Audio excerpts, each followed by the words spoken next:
வணக்கம் நண்பர்களே.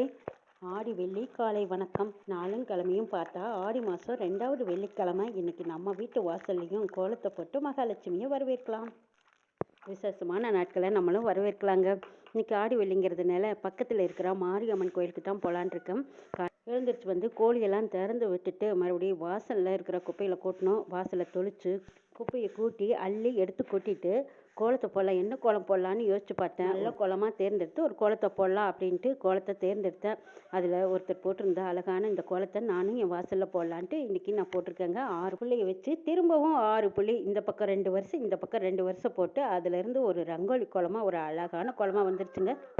எதுவாக இருந்தாலும் மனுஷங்க கை வச்சா கண்ணாடின்னு சொல்லுவாங்க. அந்த மாதிரி நம்ம எந்த பொருளாக இருந்தாலும் சரி, எந்த வேலையாக இருந்தாலும் சரி, அதை செஞ்சு பார்த்ததுக்கப்புறம் தான் அது நம்ம கண்ணாடி மாதிரி முகம் தெரியும்.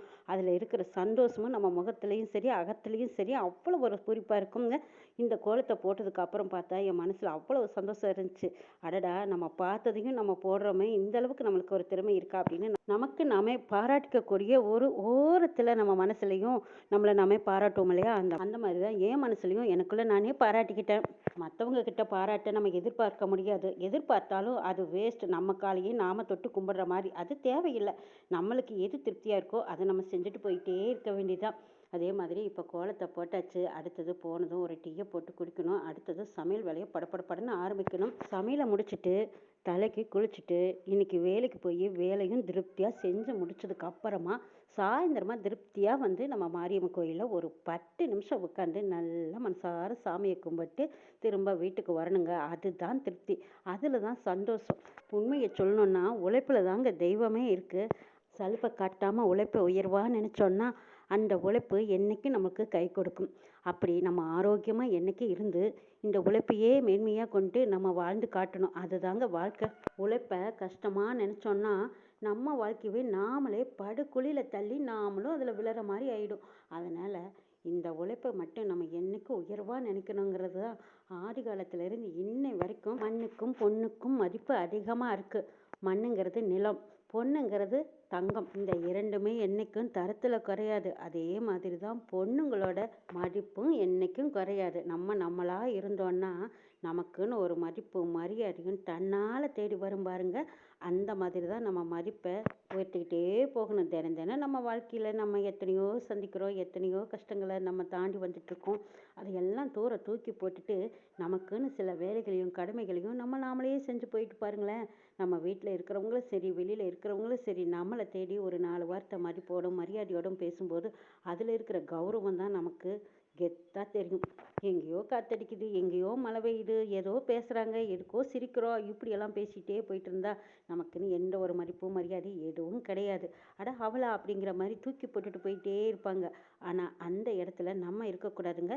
நமக்குன்னு ஒரு ஸ்டேட்டஸ் இருக்குது, நமக்குன்னு ஒரு தகுதி இருக்குது. அந்த இடத்துல உட்காந்து பாருங்கள், எல்லாம் நமக்கு தானாக வந்து சேரும்.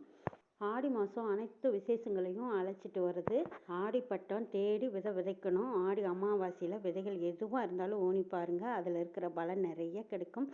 ஆடி அமாவாசை அதுவும் எந்த ஒரு காய்கறி விதையாக இருந்தாலும் சரி ஊனி பாருங்க, அதனோட பலன் அதிகமாக கிடைக்கும். நிறைய தடவை நான் இதையெல்லாம் ஃபாலோ பண்ணியிருக்கிறேன். அப்படி விதைச்ச விதைகளில் உருவான காய்கள் நான் விலைக்கே விற்றுருக்கேங்க. அந்த அளவுக்கு இந்த ஆடி மாதம் பட்டங்கிறது அவ்வளோ ஒரு சிறப்புத்தன்மை உடையது. இந்த ஆடி மாதம்தான் நெல் விதைக்கிறதுக்காக ஆடியில் வாய்க்கால் தண்ணி விடுவாங்க. அந்த வாய்க்கால் தண்ணியும் எதிர்பார்த்துட்ருக்குறோம். அதையும் தாண்டி ஏதோ இந்த கிணத்து தண்ணி, போர் தண்ணி இதுகளை வச்சுட்டு நம்ம ஏதோ 4 விதையை ஊனி வச்சா அது நம்மளுக்கு ஒரு காய்கறிகளை கொடுக்கும். அதை நம்ம வீட்டு செலவுக்கும் உபயோகிச்சுக்கலாம், வெளியில் விற்பனைக்கும் வச்சுக்கலாம். அப்படிங்கிறதுக்காக இந்த ஆடி பட்டத்தை நாங்கள் எதிர்பார்த்து காத்திருப்போம். இந்த ஆடியில் வெள்ளாமையை விதைச்சிட்டா அதை பக்குவமாக பாங்காக எடுத்து பக்குவம் பண்ணினதுக்கப்புறம் வருஷம் பூரா நம்மளுக்கு சாப்பாட்டுக்கும் சரி, காய்கறிக்கும் சரி கவலையே இல்லைங்க. வருஷம் பூரா செல்வாக்கு தான். பஞ்சமில்லா வாழ்க்கையை நம்ம தான் உருவாக்கிக்கணும். நம்ம கையில் தான் எல்லாமே அடங்கியிருக்கு. கோயில் குளம்னு போனால் அது மனசுக்கு மட்டும்தான் திருப்தி. ஆனால் வாழ்க்கையில் அமைதியும் நிம்மதியும் கிடைக்கணும் அப்படின்னா அது நம்ம கையில் தான் இருக்குது. மற்றவங்க நம்ம வாழ்க்கையை வாழ போகிறதில்ல, மற்றவங்களோட வாழ்க்கையும் நாம் வாழ போகிறதில்ல. தினம் தினம் நமக்குன்னு சில கடமைகள் இருக்குது. அதை கச்சிதமாக கரெக்டாக செஞ்சு முடிச்சு பாருங்கள். அதில் இருக்கிற சந்தோஷமும் திருப்தியும் வேறு எதுலேயுமே இல்லைங்க. நீங்களும் முயற்சி பண்ணி பாருங்கள்.